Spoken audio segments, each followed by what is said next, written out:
Hello, Gemini, Sun, Moon, Rising, and Venus signs. Kamusta po kayo? Sana po nasa mabuti kayong kalagayan. Welcome back po sa Star Tarot. Kung bago po kayo rito, welcome din po kayo. Thank you for your support. And please subscribe, like, share my videos, and please leave me a comment po kung naka-resonate kayo. Maraming salamat.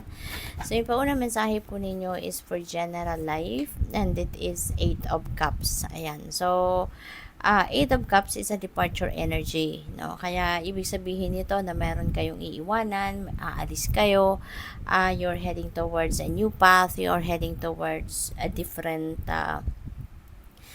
venture or endeavor. At kung ano man ang iiwanan ninyo rito, iiwanan ninyo ito because you know in yourself na hindi na to yung lugar mo. Hindi na to yung para sa'yo, no? Hindi na dito yung saya mo, hindi na dito yung fulfillment mo, hindi na dito yung interest mo, no? You have changed, no? You have changed. Kasi lahat naman talaga nagbabago. Lahat tayo nag-evolve. Lahat ng bagay nagbabago. And maaaring sa sitwasyon na to, parang wala na. There's nothing there that you can get from. Wala na din kayo ditong maibibigay. Wala na kayong maiko-contribute kasi maaaring naubos mo ng lahat. 'Di ba? Nang maibibigay mo, na nagawa mo na, nabigay mo na. Kaya parang there's no room for growth na dito. There's no room for advancement. As in, there's nothing anymore, no? Dito na pwede mong makuha o pwede mong maibigay. Kaya ayaw mo din naman na ma-stuck ka sa ganong sitwasyon. You know na marami ka pang magagawa, marami ka pang pwedeng matulungan, marami ka pang pwedeng itulong, you know, sa ibang tao, with what you do. Kaya eto na, no, moving forward na kayo. Ayaw mo nang ma-stuck ka sa ganitong sitwasyon na parang laging yun na lang, no? Wala nang ibang magagawa, no? Yung ganon. So, it could be in any area of life. Pwedeng trabaho yan, pwedeng career yan, you know? Pwedeng relationship, no? So, depende sa inyong sitwasyon. So, sa inyong money, career, and finances naman, we have star. Wow, napakaganda. Wishes coming true. Siguro ngayon, nagwe-wish kayo for abundance, for prosperity, no? Maaring yan ay makukuha mo na, ma-experience mo na. Maybe you are wishing for a certain type of job or negosyo, 'di ba, or career, and maybe ibibigay na rin yan sa iyo ng universe. Baka makuha mo na kung ano yun wants ninyo dito, no, pagdating sa inyong money, career, and finances. This is also a new beginning energy, kaya maaari din na magsisimula kayo ng bagong trabaho, magsisimula kayo ng bagong career or business, no? Pwedeng ganun din ang ganap dito, or panibagong pagkukuhanan ng pera, no? Bagong source of income.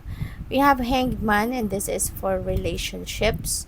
So maybe meron kayong mga kailangan pag-isipan, no? Maybe you need to take a breather at mag-isip-isip, magbuni-muni. Baka meron kayong desisyon na kailangan gawin regarding sa relationship, and para makasiguro kayo na magiging maayos, magiging tama ang inyong desisyon, magpahinga ka muna, no? Look at things at a different perspective din, para nang sa ganon maiba naman, no, yung magiging approach mo sa pagharap sa sitwasyon na to. At maari, no, na kailangan mo din talaga na mag-step back muna, mag-time out ka muna, para nang sa gayon makapag-isip-isip ka, makapag-nilay-nilay ka by yourself, no? So, let's dig deeper. Tingnan natin, kuha tayo ng clarifiers, and I'll take this opportunity na din para magpasalamat po sa lahat ng sumusuporta sa aking channel. Thank you for subscribing, and if you haven't subscribed yet, please subscribe na po. Like, share my videos. Thank you, and maraming salamat din sa mga hindi nag-i-skip ng ads, pati na rin sa mga nagsisend ng donasyon through Super Thanks. Maraming salamat po. So, we have 5 of Pentacles dito sa 8 of Cups. Ayan. So, maybe, as you head towards a new beginning dito, maaaring meron kayong hihingian din ng tulong, no? Para matulungan kayo financially siguro, kailangan ninyo na resources, so maybe you are seeking for help, financially. Para na maka-move forward na kayo sa buhay, maka-move on kayo from whatever this situation is, no? Or po pwede rin na yung iiwanan ninyo rito is sitwasyon pang pinansyal. Maybe this is a problema, pwedeng problema sa finances, pwedeng sitwasyon sa trabaho, baka hindi maganda na yung kinikita ninyo din dito sa trabaho, kaya maaaring yun na din ang iiwanan ninyo. So it could be in any area of life. With the star energy, we have Knight of Pentacles. Napakaganda. There is an offer, no? Meron dadating na offer para sa iyo na pwede ninyong pagkaperahan. Baka ito yung pagkakataon din na makukuha ninyo sa ngayon. Wherein, magkakaroon kayo ng financial blessings or financial opportunities, no? Pwedeng ganun din ang magiging ganap dito for some of you, Gemini. So, take a look at it. Kasi, kung ano man itong offer na ito, pwedeng gagawan din ninyo ito ng paraan, no? Para ito ay maisa katuparan ninyo or ma-implement ninyo rito, no? Na pinag-isipan din ninyo, pinag-aralan, pinagplanuhan, pinaghandaan, no? Ace of Pentacles dito sa Hanged Man. Ace of Pentacles is a new beginning energy. So, most likely, ang iba sa inyo rito is also going to start a new relationship. Baka merong bagong romantic connection, no, na mabubuo between you and another person.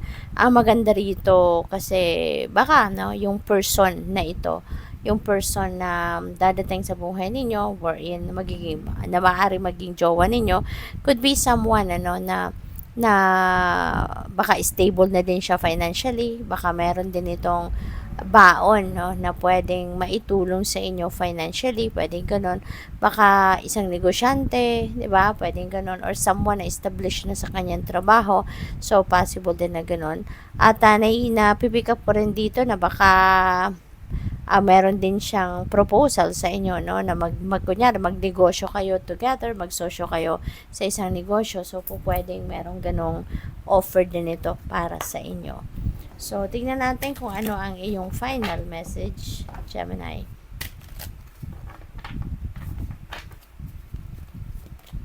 We have nature's signs.